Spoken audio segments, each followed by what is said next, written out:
It's almost time to dust off your costumes and pull out your pillowcases for some trick-or-treating. But what should parents do when your kids come home with that giant load of sweets?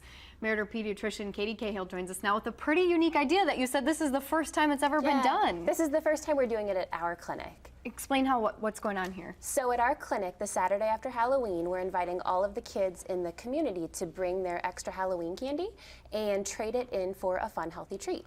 We're going to weigh the kids' candy, and then in exchange for the candy, give them a bag full of goodies that have been donated by some local businesses.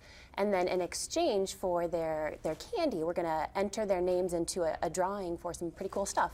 So what motivated these doctors to host an event like this? Well, I think we're pediatricians, so we take care of children. And one of the things that we really face as pediatricians is this growing obesity epidemic. So you see it in adults, but we're also really seeing it in children. So I think that we as community pediatricians are looking for ways to help families be more active and help them learn healthy habits. And Halloween is a great holiday, but I think that it is one of those holidays where you definitely don't learn moderation. So I think that we're trying to come up with some fun things to help kids learn to do that. And the prizes at the end of this are sort of that motivating factor. While we would like to think that all kids would like to just give away their extra candy, what sort of prizes can people expect? So one of the local grocery stores, Fresh Market, has donated a bunch of fresh fruit for us to give away. We've also got some toothbrushes from one of the local dentists.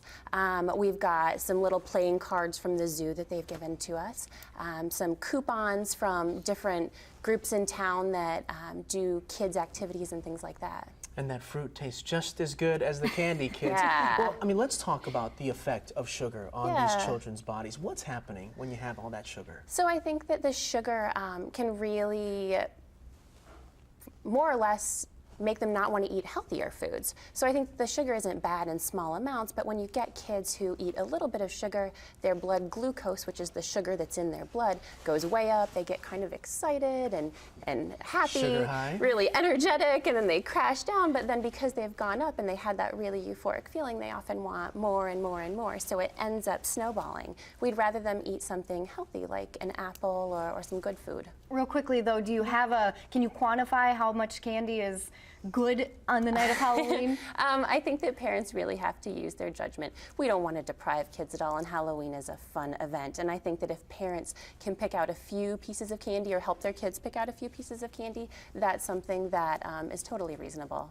Moderation didn't hurt anybody. No, absolutely not. Well, if you would like to participate in the candy trade-in, the party is next Saturday, November 3rd, and it runs from 10 in the morning to 1 o'clock in the afternoon at the Meriter Clinic on West Wash. Yes.